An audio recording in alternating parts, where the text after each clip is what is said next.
Hey, Black Women Redefined. This is author and journalist Sophia Nelson. It's been a while since I've been with you, but I've been crazy busy this fall, and I wanted to make sure that I came and stopped by in October and wished you a happy October, and of course reminded you that this is Breast Cancer Awareness Month, and I'll be doing a PSA on that you can watch a little bit later. But I want to just remind you to take care of yourself, take care of your body, and most importantly, take care of your mind and your soul. Today, I want to talk to you about a topic that's hot in the news right now, and it's the topic of sexual harassment and women. But something very interesting happened on Friday that I thought was noteworthy and something that I think we as African American women should be thinking about and talking about on this topic of who speaks for us and who stands up for Black women when we're harassed and when we're assaulted and when we are mistreated and mishandled on social media. It all started on Friday, or earlier, I think before that, when actress Rose McGowan came out as yet another person talking about Harvey Weinstein's despicable conduct against women in Hollywood. And whatever she was tweeting, at some point, Twitter decided that they were going to suspend her account. Pause. How about that? Does that sound familiar to any of you? You're victimized, you're being attacked, you're having people on whatever the social media platform is tell you they're going to rape you, kill you, do all kind of horrible things to you, and somehow the platform suspends the woman that's speaking up. Pause and reflect. Any of you, does that sound familiar about what happens here on YouTube? When Black women raise our voices, Black women have lost their channels. Black women have had their videos taken down. There have been petitions, lots of petitions. The most notable one had over 10,000, 13,000 signatures. Women have attempted to start groups. We've spoken up. We've contacted authorities. I've been personally working with a senior officer of Google who happens to be a man about the things that go on here in YouTube, and great at first, very responsive, and then it becomes the same old, oh, you guys just have to wait and we'll look into it, whatever. It's bogus and it's nonsense and it needs to stop. But I want to get back to Rose McGowan again because she's important, because she's a white woman and white women galvanized around her, as did all kind of women. But what I thought was interesting is that actress and director, more director than she is actress, Ava DuVernay, got on Twitter and said, look, we're in solidarity with you white sisters, but who stands up for Black women? And who looks out for us and who marches with us? And that's been the situation since the suffrage movement. That's been the situation since before women had the right to vote in this country. Black women are always left out of the equation. When we're Black, it's for the men. When we're women, it's for our white sisters. Women of color still don't have a voice. We're still invisible, and no one stands up for us. You know, the famous Malcolm X quote, and look it up for yourself. He says, the Black woman is the most disrespected person on the planet. I'm paraphrasing that quote, but you can go ahead and look it up because Malcolm's point is a true one, and he's speaking in the 1960s.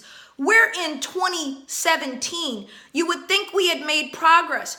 But what I learned on Twitter on Friday was that there is still a big divide between our white sisters and women of color, particularly Black women, and how we are spoken to, how we're dealt with, and how we're handled when our lives are in jeopardy, or when our livelihood is threatened, or when we're bullied on social media. So what I want to do today is I want to encourage you to get on Twitter if that's one of your platforms. Of course, it's my biggest platform, and it's the one I love. And I want you to look up the hashtag WOC affirmations for women of color affirmations, started by Reign of April. She's amazing. She does all the Black Oscars and all these things that galvanize Black Twitter to speak. But I thought it was powerful to see Black women from all walks of life, from the greatest among us to the most humble among us, tweeting about who they are, what they want, and their feeling about being a Black woman in America. And what Black women did, instead of boycott Twitter on Friday, as many of our other sisters did, we decided to tweet because we felt like it was important to raise our voices. I was a little torn because, again, as a woman, I want to support women, but as a Black woman, we're always torn between loyalty to our race and our men and loyalty to our gender. But nobody's ever loyal to us. And that's what I want to talk about here briefly today. One, I want to encourage you young women. Those of us that are 40 and up, Every single one of us. I said this on air this morning. Every one of us who's 40 and up has been sexually harassed by a powerful man. I wish that I could call the name of one of my harassers in particular. He was a very powerful man. He was a white man. He was a governor of one of our big states, and I was a young intern at the Republican National Committee.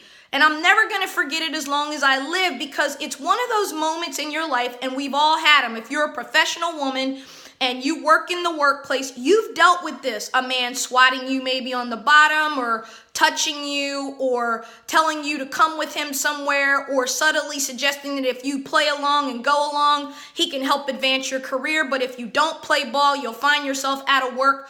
Whatever the case, we've all been there.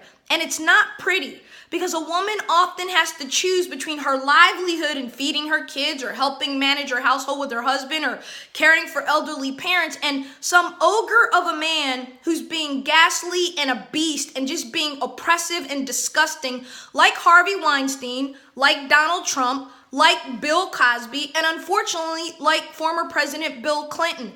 These are just a few of the names of sexual harassers and men that have been outed for their deeds, but it usually takes decades for women to speak up, and usually it's because they do something outrageous, like the tape in October this time last year that came out about President Trump and grabbing you know what, or it takes someone who finally gets enough and says, I'm going to break this wide open.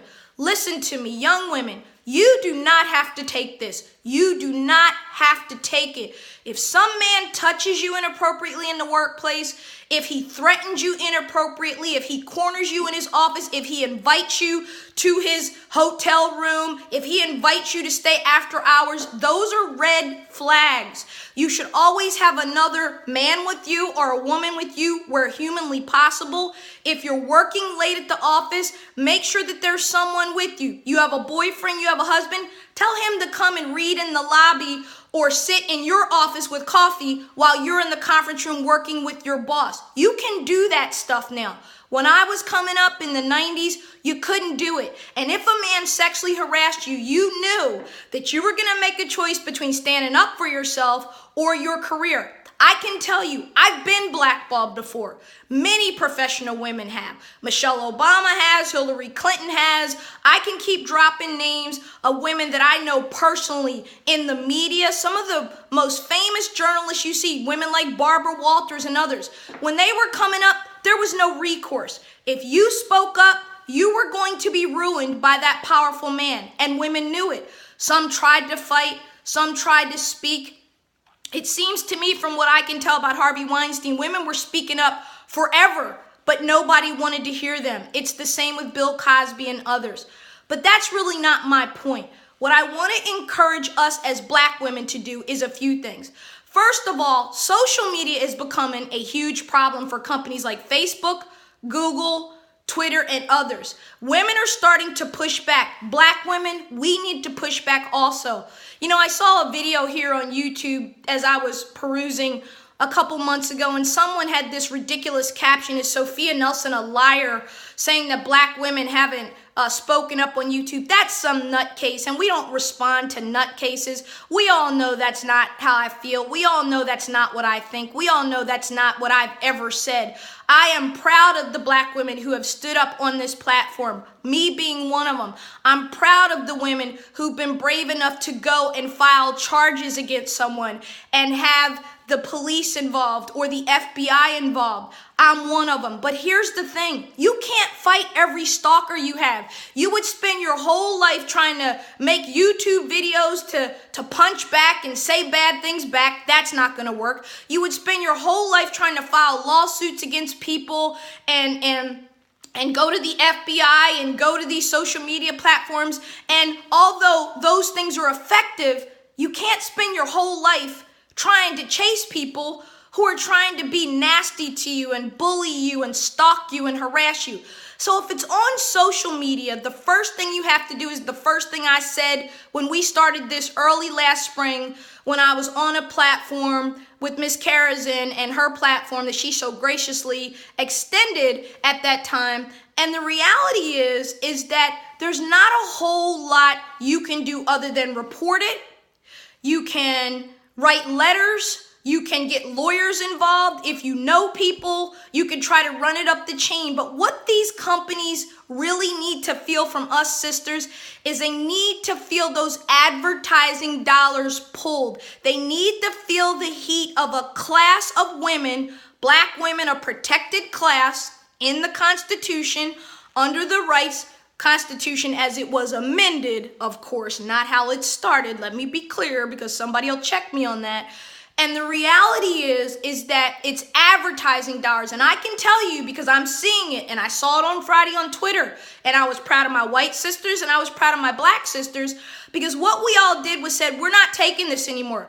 Twitter suspending a woman who's been sexually violated and harassed, who speaks up about it, and then they don't like her tweets, they throw her up. But the people who were tweeting her to rape her, kill her, and maim her, and tell her all she needed was a big fat you-know-what to fix her, I've had those vile things said to me. Many of you have had them said to you. And she was suspended. That's happened on YouTube to many of us. People have lost their channels. It's out of control. But I promise you things are changing, because these companies know that companies that are catering to women and that want women as customers are not going to give advertising dollars to Facebook, Google, or Twitter if they are seen as protecting men who violate the rights and the sanctity and the purity and the peace of women. So, what do you do when you're harassed? Just a few quick things I want to say to our young sisters. Number one, and this applies to all of us, but to the younger women, you've been lulled into some sleep that sexual harassment no longer exists, that racism no longer exists, and you're just wrong, because it does. You just haven't experienced it yet. But as I said, there's a couple things you can do to protect yourself. Don't be alone with your boss or with a male in the office alone. Don't do it. If you're going out to a public place and it's a professional dinner, there should be other colleagues there. If you're working on a project and you have to stay late at night, have your roommate come, have your boyfriend come, have some friends waiting for you, and let that other male know, not that he's done anything wrong. Hey, my boyfriend's in my office, my friends are waiting, because what you're doing is you're letting him know you're really not alone. And if someone begins to harass you, say inappropriate things, ask you out for a date unless it's something you're interested in, and if you decide to date in the workplace, sisters, make sure that's documented. Make sure that you let your boss know. Make sure you sign whatever paperwork so they understand it is a consensual relationship that you're interested in pursuing. Otherwise, it's not. There's nothing wrong with many people find their spouses at work, in grad school, in their professions. That's a good thing. But what's not good is when a man of power, a man who is the president, a man who is a CEO, a man who is your mentor, a man who is your senior marketing manager, whatever it is, if he's senior to you and he is talking to you sexually or about sexual things or inappropriately, you're being harassed. You need to document it. You need to tell somebody quietly in HR. You need to tell your female mentors, and you need to document. Unfortunately, and this is real, what usually happens when women speak is that we're blackballed, and the men who do this to us, or even some women, tragically, who are what I call company people, will go out and whisper about you and say, oh, you don't want to hire her, she's trouble. Or you might not want to hire her, she caused a little drama at the company. If that gets put on you, life is going to be hard for you professionally. So document, have mentors, have people you can go to. Companies have a zero tolerance policy about this now because they're looking at the fallout of happens. It just happened at Amazon. It's happening everywhere. Men of a certain age still believe it's appropriate to sexually harass, stalk, violate women because they've gotten away with it for hundreds of years. It was the norm. It's not the norm, young women. You don't have to put up with it. For my young black sisters, I know what it can feel like. I know because I was one of the first in a big law firm. I'm old enough now where I can say, I remember when. and you couldn't speak up. There was no other black woman to go to. There was rarely a black man you could go to. There was rarely even a white woman that you could go to for protection. You were on your own, so you didn't say anything. If that is where you find yourself now at your law firm, at your corporate job, at your government job, wherever it is, then you've got to go outside to people you can trust, or you've got to trust the HR people at your company. That's why they're there. They're not there to protect the company as much as they're supposed to be there to protect you, but document, have your proof, and say, hey, I'm coming to you first. I'm a good worker. I want to advance at this company. Maybe you can move me, but if you send up the red flag and they don't do something, then you have a lawsuit. And then you have a right to go and get legal counsel, and you have a right to pursue this thing to protect yourself. Those are just a few things you can do when you are sexually harassed. And yes, you can use the power of social media, but be careful. That's a double-edged sword. If you make an allegation against someone or say something about someone that's not true and provable, you've now slandered them or you've libeled them, and now you're going to get sued. And that applies right here on YouTube. I know that it's the Wild West here on YouTube, and I've had it done to me from men and tragically from women, and women who look like me, who would get it on and just go on rants and tirades, use my name, no respect, no thought. And that brings me to my final point of this message to you today about who cares about us as black women and who stands up for us. Sisters, I've said it many times, and I'm going to end on this note. It is disgusting and deplorable and simply wrong for you to get on any platform and attack another black woman. If you have a difference of opinion, if you don't see the world the way she does and you want to share your point of view because you didn't like something I said on TV, do that.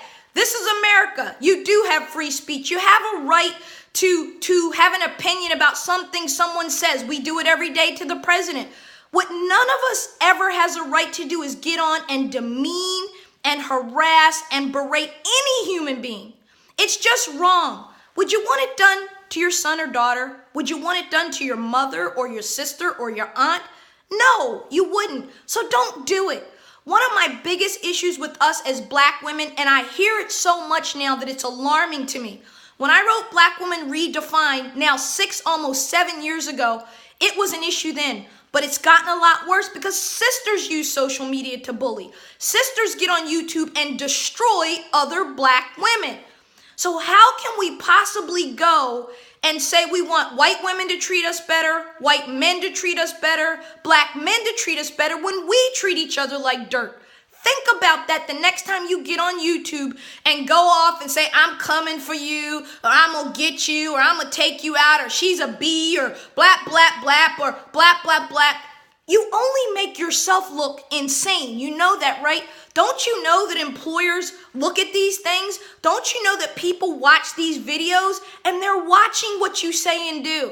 For those of you that get on these social media platforms, particularly to my brothers, and you go say you're gonna rape a woman or kill a woman because you don't like what she said, come on, man. You can do better than that. That is out of control, and you're gonna find yourself with an arrest record and a criminal report and maybe worse filed against you. Do you really want that just because you didn't like something somebody said?